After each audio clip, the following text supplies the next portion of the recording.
പിറ്റേന്ന് രാവിലെ ഞാൻ വീണ്ടും നമ്മുടെ ഹോട്ടൽ മുറിയിലെ ജനവാതിലിലൂടെ പുറത്തെ ബാൽക്കണിയിലേക്ക് വന്നിട്ട് ഞാനിവിടുത്തെ ചില കാഴ്ചകൾ വീഡിയോ എടുത്തു.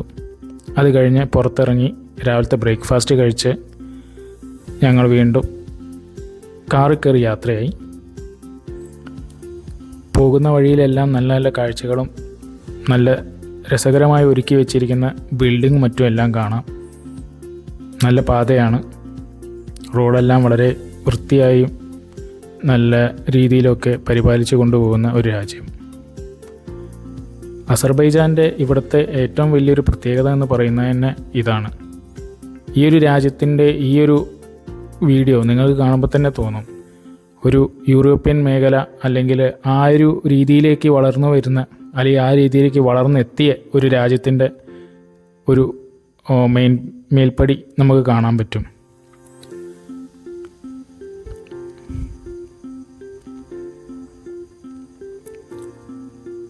രാവിലെ പുറത്തേക്ക് ഇറങ്ങുമ്പോൾ തന്നെ അത്യാവശ്യം നല്ല തിരക്കും കാര്യങ്ങളെല്ലാം ഉണ്ട്.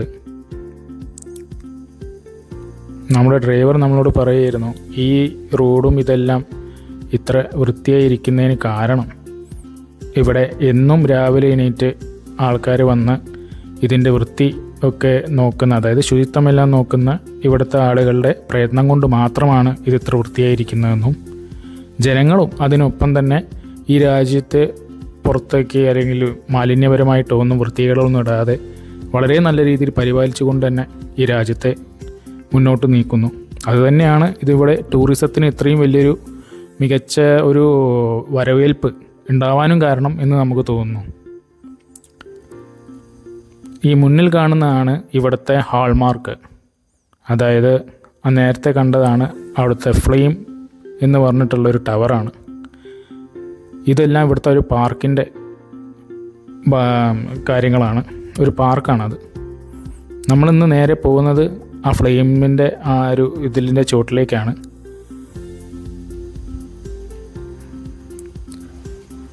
നമ്മളങ്ങനെ അവിടെ എത്തുകയാണ്. നമ്മൾ അവിടേക്ക് പോകുന്നത് ഒരു ഗൊണ്ടോള പോലെയല്ല, പക്ഷേ ഒരു ഫെണിക്കുലർ ടവർ എന്ന് പറയും. അതായത് നമ്മൾ ഇങ്ങനെ കയറി പോകുന്ന ഒരു ടൈപ്പ് ഓഫ് ട്രെയിൻ പോലത്തെ, അതിലാണ് നമ്മൾ കയറി ഇതിൻ്റെ മുകളിലേക്ക് പോകുന്നത്. തിരിച്ച് നമ്മൾ സ്റ്റെപ്പ് വഴിയാണ് ഇറങ്ങുന്നത്. ആ നേരെ കാണുന്ന ആ കവാടത്തിൻ്റെ ഉള്ളിലേക്കാണ് നമ്മൾ കയറാൻ പോകുന്നത്. ഇവിടെ ഇങ്ങനെ ഒരു സ്റ്റാച്ചു ഉണ്ട്. സ്റ്റാച്ചുവിൻ്റെ പുറത്ത്, സ്റ്റാച്ചുവിൻ്റെ പിന്നിലായി ഫ്ലെയിമിൻ്റെ ആ ബിൽഡിംഗ് അങ്ങനെ നിൽക്കുന്നു. ഇതാണ് ഞാനീ പറഞ്ഞത്. ഇതാണ് ഇങ്ങനെ പതുക്കെ മുകളിലേക്ക് ഇങ്ങനെ കയറി പോകുന്ന ട്രാം പോലത്തെ അല്ലെങ്കിൽ ട്രെയിൻ പോലത്തെ ഒരു സിസ്റ്റം. ഇവിടെ ഇങ്ങനെ ഇരിപ്പിടങ്ങളുണ്ട്. നമ്മളവിടെ നിന്ന് ടിക്കറ്റ് എടുത്ത്, ഒരു 1 വേ ടിക്കറ്റാണ് ഞാൻ എടുത്തത്. തിരിച്ചിങ്ങോട്ട് സ്റ്റെപ്പ് വഴി വരാമെന്ന് വിചാരിക്കുന്നു. ഇങ്ങനെയാണ് ഇതിൻ്റെ ഒരു യാത്ര. ഇങ്ങനെ മുകളിലേക്ക് കയറി പോകുന്ന ഒരു ട്രാം പോലെയോ അല്ലെങ്കിൽ ഒരു ട്രെയിൻ പോലെയോ ഒക്കെ നമുക്ക് വേണമെങ്കിൽ ചിന്തിച്ചെടുക്കാവുന്ന ഒരു സംഭവം. എല്ലാവർക്കും നല്ലൊരു അനുഭവമായിട്ട് തന്നെയാണ് ഇത് മാറുക. കാരണം ഇങ്ങനത്തെ ഒരു യാത്രയെല്ലാം വളരെ കുറവാണല്ലോ. അങ്ങനെ ഇത് നേരെ ഒരു തുരങ്കത്തിൻ്റെ ഉള്ളിലേക്ക് ഇപ്പോൾ കയറിയിരിക്കുകയാണ്. വീണ്ടും അവിടെ നിന്ന് പയ്യെ മുകളിലേക്ക് യാത്ര തുടരുകയാണ്. നല്ല വൃത്തിയായിട്ടും നല്ല ശുചിത്വമായിട്ടൊക്കെ പരിപാലിച്ചുകൊണ്ട് നടക്കുന്ന ഒരു സ്ഥലം. ഇവിടുത്തെ ആ ഫ്ലെയിം ടവർ വളരെ ഫേമസ് ആണ്. അസർബൈജാൻ എന്ന് പറഞ്ഞ് നിങ്ങൾ അടിച്ചു കൊടുത്താൽ തന്നെ ഈ മനോഹരമായ ഫ്ലെയിമിൻ്റെ 3 രീതിയിലുള്ള ഈ ടവർ അല്ലെങ്കിൽ ഈ ബിൽഡിംഗ് ആണ് ഈ അസർബൈജാൻ്റെ ശരിക്കും ഒരു മുഖമുദ്ര ടൂറിസത്തിൻ്റെ. ഇത് കാണാനാണ് ഇവിടെ അധികം ആൾക്കാർ വരുന്നത്. ഇതിൻ്റെ മുമ്പിൽ നിന്ന് ഫോട്ടോ എടുക്കുക, വീഡിയോ എടുക്കുക എന്നതൊക്കെ. അങ്ങനെ ഞാൻ ആ ഫ്ലെയിമിൻ്റെ, അതായത് ആ ബിൽഡിങ്ങിൻ്റെ അടുത്തേക്ക് എത്തി.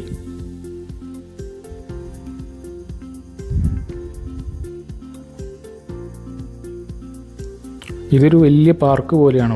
ഇവിടെ വന്ന ആൾക്കാർക്ക് ഇരിക്കാം, ഭക്ഷണം കഴിക്കാം. ഈ നേരെ കാണുന്ന ഈ ടവർ പോലെയുള്ളത് ഒരു റെസ്റ്റോറൻ്റാണ്. അത് എന്ന് പറഞ്ഞു കഴിഞ്ഞാൽ ഒരു റൊട്ടേറ്റിംഗ് റെസ്റ്റോറൻ്റാണ് നേരെ കാണുന്നത്. ഇങ്ങനെ ചെറുതായിട്ട് ഇങ്ങനെ അവിടെ ഇരുന്ന് കഴിഞ്ഞാൽ ആൾക്കാർക്ക് ഇങ്ങനെ റൊട്ടേറ്റ് ചെയ്ത് ഇങ്ങനെ പോകുന്നത്. ഇതാണ് അബഹത് നിർമ്മിതിയായ ഫ്ലെയിം. നമ്മുടെ ഡ്രൈവർ കൂടെ തന്നെ ഉണ്ട്. പുള്ളിയാണ് നമ്മുടെ ഗൈഡും കൂടി. പുള്ളി ഇങ്ങനെ ഓരോ സ്ഥലത്തേക്കും നമ്മളെ കൊണ്ടുപോവുകയാണ്. ഈ ഫ്ലെയിമിൻ്റെ അടുത്ത് നിന്നുള്ള ഈ സ്ഥലം മുഴുവനും പാർക്കാണ്. ആൾക്കാർക്ക് വന്ന് ഇരിക്കാനും ഉല്ലസിക്കാനും കുട്ടികൾക്കും ഒക്കെ വന്ന് ഇരിക്കാനൊക്കെ വേണ്ടിയുള്ളൊരു പാർക്ക്. ഇന്ന് അധികം ജനത്തിരക്കില്ലാത്ത ഒരു ദിവസമാണ്. ഇതിങ്ങനെ നമ്മൾ സ്റ്റെപ്പെല്ലാം കയറി മുകളിലേക്ക് പോകുന്നു.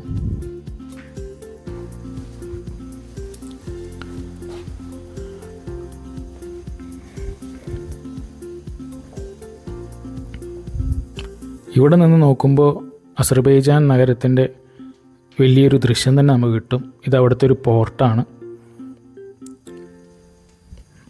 നമ്മൾ ഇവിടെ നിന്ന് ഈ വീഡിയോ എടുക്കുമ്പോൾ ഈ ഫ്ലെയിമും അസർബൈജാൻ കംപ്ലീറ്റ് ആ രാജ്യത്തിൻ്റെ ഏറെക്കുറെ നമുക്ക് കാണാനും പറ്റും. പലരും കുട്ടികളൊക്കെ ആയിട്ട് വന്നിരിക്കുന്നു. വെയിലുണ്ടെങ്കിലും അത്യാവശ്യം നല്ല തണുപ്പുള്ളൊരു സമയം തന്നെയാണ് ഇപ്പോഴും ഉള്ളത് അവിടെ.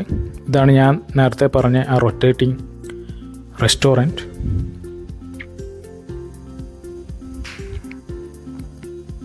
നമ്മുടെ ഡ്രൈവറും കുറച്ച് വീഡിയോസും മറ്റെല്ലാം എടുക്കുന്നുണ്ട്. ഇവിടെ നിന്ന് ഇങ്ങനത്തെ പല കാഴ്ചകളും പലതും കാണാം. അസർബൈജാൻ്റെ കൊടി പറക്കുന്നു. ഇത് മുഴുവൻ ഒരു പോർട്ട് ഏരിയ ആണ്. എന്നാൽ അസർബൈജാൻ ഒരു ഐലൻഡാണോ ചോദിച്ചു കഴിഞ്ഞാലല്ല. മലകളും ഇങ്ങനത്തെ കടലും എല്ലാം ഒത്തുചേരുന്ന ഒരു മനോഹരമായൊരു സ്ഥലം. ശരിക്കും ആളുകൾ ഈജിപ്തിലേക്കും മറ്റും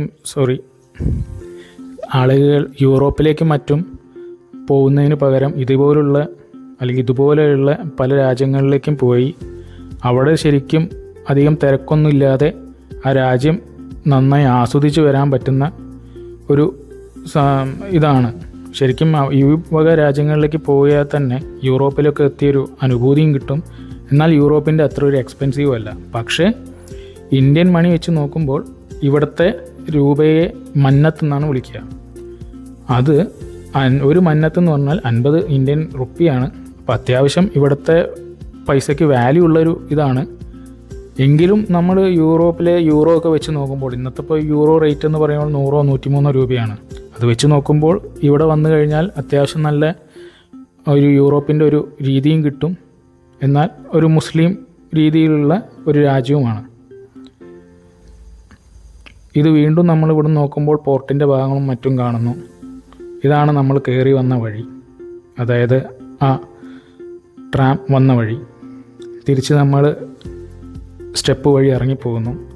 എൻ്റെ മുന്നേ നമ്മൾ ഡ്രൈവർ ഇങ്ങനെ ഒരു ഭാഗത്ത് ഇറങ്ങി നിൽക്കുന്നുണ്ട്. എൻ്റെ ഷൂട്ടിങ്ങൊക്കെ കഴിഞ്ഞ് ഞാൻ വരുന്നതും കാത്ത്.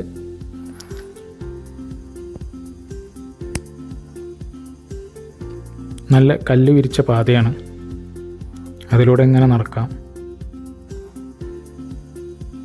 ശരിക്കും ഇതൊക്കെയാണ് ശരിക്കും ഒരു രാജ്യം അവരുടെ രാജ്യത്തിൻ്റെ ആൾക്കാർക്ക് വേണ്ടി ഒരുക്കി വയ്ക്കേണ്ടത്. ആരോഗ്യപരമായി ആൾക്കാർക്ക് വൈകുന്നേരം ഒരു ഉല്ലസിക്കാനും ഒക്കെ ആയി കുടുംബപരമായി ഒന്ന് നടന്ന് ഒരു വലിയൊരു പാർക്കിലൂടെ നടന്ന് ആസ്വദിച്ച് വരാൻ വേണ്ടിയുള്ളൊരു സ്ഥലം. അതും ഒന്നും വൃത്തികേടോ ഒന്നുമില്ലാതെ വളരെ മനോഹരമായിട്ട് അവിടെ ഒരുക്കി വെച്ചിരിക്കുന്നു. ഇതാണ് നമ്മൾ ആ ട്രാമിലേക്ക് കയറിയ സ്ഥലം. ഇതാ ട്രാം ഇതാ കിടക്കുന്നു അവിടെ. വീണ്ടും ഫ്ലെയിമിൻ്റെ വീഡിയോസും മറ്റും ചിത്രീകരിച്ചു. മുന്നിൽ ഒരു ചെറിയ ശില്പവും ഉണ്ട്, നമ്മൾ ആദ്യം കണ്ട അതേ ശില്പം. അത് കഴിഞ്ഞ് നമ്മൾ നേരെ വീണ്ടും യാത്ര തുടരുകയാണ്, അടുത്ത ഡെസ്റ്റിനേഷനിലേക്കുള്ള യാത്ര. ഇപ്പോൾ വീണ്ടും ഒന്നും കൂടി തിരക്ക് ഇവിടെ കൂടിയിരിക്കുന്നു. നിങ്ങൾക്ക് കാണാം ട്രാഫിക്കിൻ്റെ ഒരു ഇത്. പിന്നെ എല്ലാവരും ട്രാഫിക് റൂൾസ് എല്ലാം ശരിക്കും നോക്കിയിട്ടാണ് ഇവിടെ വണ്ടി ഓടിക്കുന്നത്.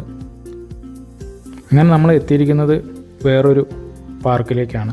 അതായത് ഇതെന്ന് പറയുന്നത് നമ്മൾ ആ പോർട്ടിൻ്റെ അടുത്തുള്ള, അതായത് നമ്മൾ നേരത്തെ കണ്ട അവിടെ പോർട്ട് കണ്ടല്ലോ, അതിൻ്റെ അടുത്തുള്ള ഒരു ഏരിയയാണ്. ഇവിടെ ഇരുന്ന് ശരിക്കും ഇറ്റലിയിലേക്കുള്ള പോലെ നമുക്ക് ഈ ഗൊണ്ടോള അല്ല, നമ്മളെ ഈ ഒരു തോണി പോലെ, അതിന് gondola എന്നും പറയും.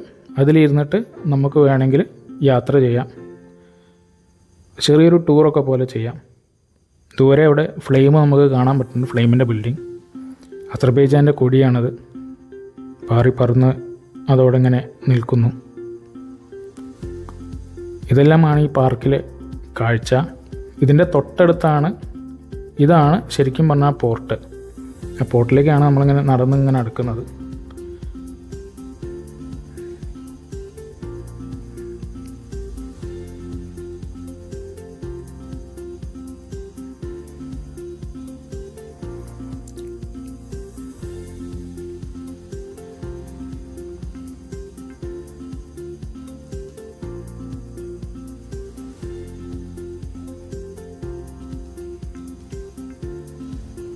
വീണ്ടും അവിടുത്തെ കാഴ്ചകളെല്ലാം ചിത്രീകരിച്ച ശേഷം വീണ്ടും നമ്മൾ കാറിൽ കയറി യാത്രയാവുകയാണ്.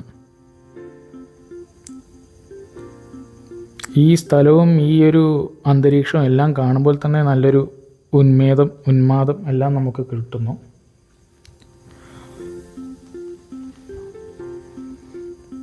വീണ്ടും നമ്മളെ യാത്ര മുന്നോട്ട് പുരോഗമിക്കുകയാണ്. ഇവിടെ നല്ല രസമായിട്ട് പാതകളെല്ലാം നല്ല രസമായിട്ട് തന്നെ ഒരുക്കി വെച്ചിരിക്കുന്നു. ഇപ്പോൾ നമ്മൾ എത്തിയിരിക്കുന്നത് മറ്റൊരു ടൂറിസ്റ്റ് ഏരിയ അല്ലെങ്കിൽ മറ്റൊരു സ്ട്രീറ്റിലേക്കാണ്. ഇവിടെ ഫുഡ് സ്ട്രീറ്റ് എല്ലാം കൂടി ഒരുമിക്കുന്ന ഒരു സ്ഥലം.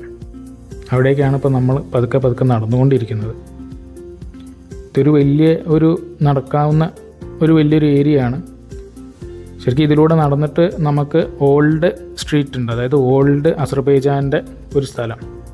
അവിടെ ഇപ്പം അങ്ങനെ വണ്ടികളും മറ്റൊന്നും അധികം അനുവദിക്കുന്നതല്ല. അവിടെ താമസിക്കുന്നവർക്ക് വണ്ടി കൊണ്ടുപോകാം, അല്ലാതെ പുറമേയുള്ള ടൂറിസ്റ്റുകൾക്ക് അങ്ങനെ വണ്ടി കൊണ്ടുപോകാൻ പാടില്ല. അങ്ങനെയുള്ളൊരു ഏരിയയ്ക്കും കൂടി നമ്മൾ പോകുന്നുണ്ട്. ഇവിടെ ഇങ്ങനെ കുറേ ശില്പങ്ങളുണ്ട് ഒരു ബിൽഡിങ്ങിൻ്റെ മുകളിലായിട്ട്.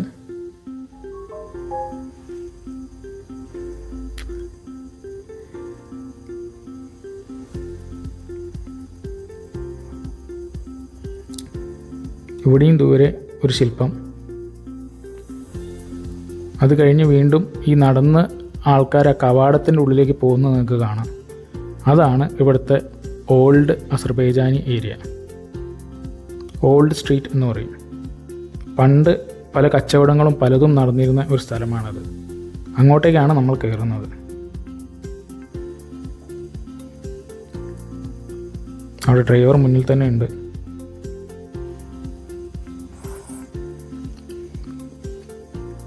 ഇവിടെ ഇപ്പോൾ കാര്യമായിട്ട് കച്ചവടങ്ങളും മറ്റും ആണ് നടക്കുന്നത്.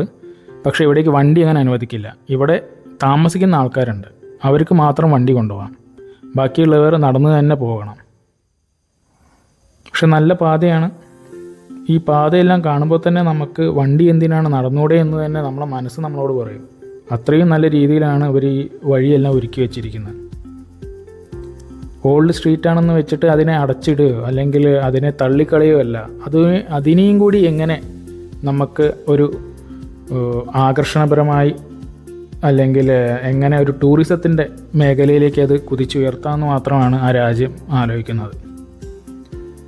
അതിൻ്റെ ഫലമായിട്ട് തന്നെ അവിടെ വരുന്ന ആൾക്കാരെല്ലാവരും ഈ ഓൾഡ് സ്ട്രീറ്റും കാണാൻ വരുന്നു.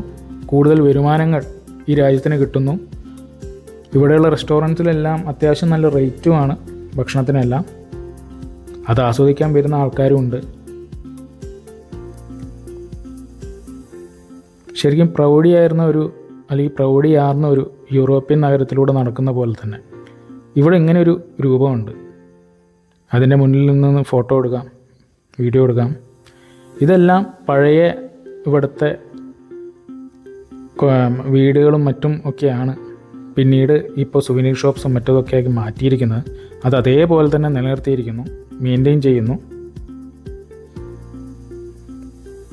ഇവിടെ ഇങ്ങനെ ഒരു കച്ചവടക്കാരനുണ്ട്.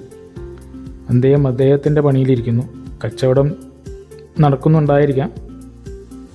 എന്തായാലും നമ്മുടെ യാത്ര വീണ്ടും മുന്നോട്ട് നീങ്ങുന്നു.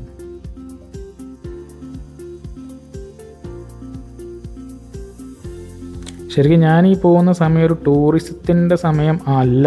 ശരിക്കും ഇവിടെ ചെല്ലേണ്ട സമയം ഏപ്രിൽ മെയ് ആണ്. അപ്പോഴാണ് ശരിക്കും ഇവിടെ ഈ ആപ്പിളും മറ്റും എല്ലാം തളിർത്ത് നിൽക്കുന്ന നമുക്ക് കാണാൻ പറ്റുന്നത്. ഇപ്പോൾ ശരിക്കും തണുപ്പിൻ്റെ ഒരു സമയമാണ്, അതുകൊണ്ട് തന്നെ ആൾക്കാർ ഇങ്ങോട്ട് വരവ് ഈ ഒരു സമയം വളരെ കുറവാണ്. ശരിക്കും ഒരു ഓഫ് സീസൺ ടൈം എന്നൊക്കെ വേണമെങ്കിൽ പറയാം ഞാൻ ചെന്ന സമയം. പക്ഷേ നമ്മൾക്ക് പ്രത്യേകിച്ച് കേരളത്തിൽ നിന്ന് പോകുന്ന ഒരാൾക്ക് ഈ ഒരു തണുപ്പും മഞ്ഞും ഇതൊക്കെ കാണാനാണല്ലോ നമ്മൾ പോകുന്നത്. നമ്മൾക്കതാണല്ലോ കാണേണ്ടത്.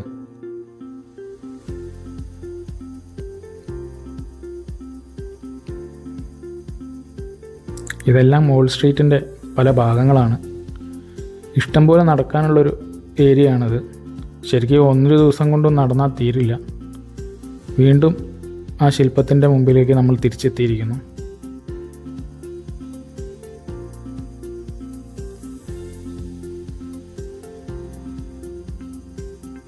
അങ്ങനെ ഇതിലൂടെ നടന്ന് നമ്മൾക്ക് ഇനിയും കുറേ സ്ട്രീറ്റ്, ഫുഡ് സ്ട്രീറ്റ്, അങ്ങനെ എല്ലാം കടന്ന് നമ്മൾ പോകുന്നുണ്ട്.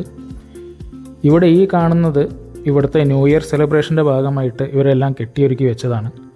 ഇപ്പോൾ കുറേശ്ശെ അവർ അഴിച്ചു മാറ്റുന്നു.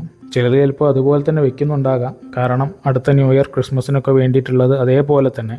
പക്ഷേ എല്ലാം വെറുതെ വലിച്ചു വാരിയിട്ടിരിക്കുകയല്ല. ഇവിടെ 2 പേര് ചെറിയൊരു ഡ്രസ്സിങ്, അതായത് ഫാൻസി ഡ്രസ്സ് പോലെ ഡ്രസ്സൊക്കെ ഇട്ടിട്ട് കൂടെ നിന്ന് ഫോട്ടോ എടുക്കാം, ചെറിയ പൈസ കൊടുത്താൽ. വീണ്ടും ഞാൻ ഈ പാതയിലേക്കും ഇതിൻ്റെ പല ഭാഗങ്ങളിലേക്കുമായി നടത്തം തുടരുന്നു. എവിടെയും വലിച്ചു കയറിയിട്ട പോസ്റ്റേഴ്സോ കാര്യങ്ങളോ അങ്ങനെ ഒന്നും കാണുന്നില്ല.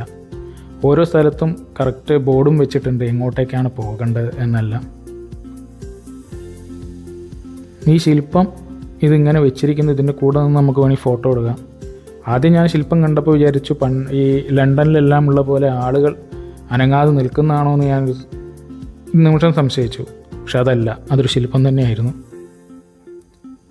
ശ്വാനന്മാരെയൊക്കെ കൂട്ടി പലരും നടക്കാനൊക്കെ വരുന്ന ഒരു ഏരിയ. ഇവിടെ ഒരു ഷവർമ എന്ന് പറഞ്ഞിട്ടൊരു സ്ഥലത്തേക്ക് എൻ്റെ ഗൈഡും ഡ്രൈവറായ അദ്ദേഹം എന്നെ കൂട്ടിപ്പോയി. ഇവിടുത്തെ ഷവർമ ഭയങ്കര ഫേമസ് ആണ്. ഈ കാണുന്ന വിജനതയൊന്നും നോക്കണ്ട. വൈകുന്നേരം ഒരു 6 മണിയൊക്കെ ആകുമ്പോഴത്തേക്കും ഇവിടെ ക്യൂ ആയിരിക്കും സീറ്റ് കിട്ടാൻ വേണ്ടി.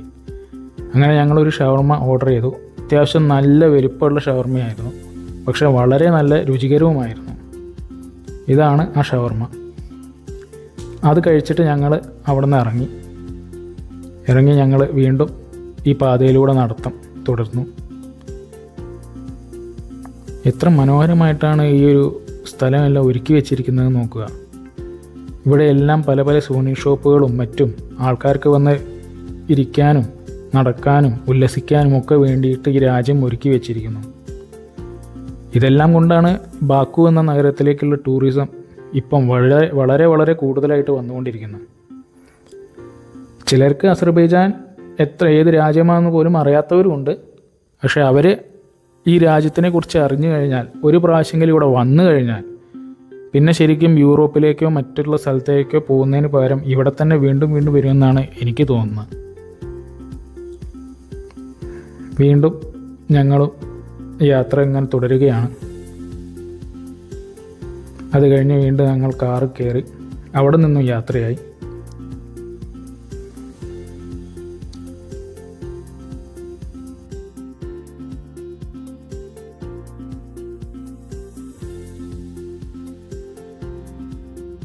ഇത് നമ്മൾ ഇന്നലെ കണ്ട അതേ സ്ഥലം തന്നെയാണ്. വീണ്ടും നമ്മൾ അതിലൂടെ പോകുന്നു.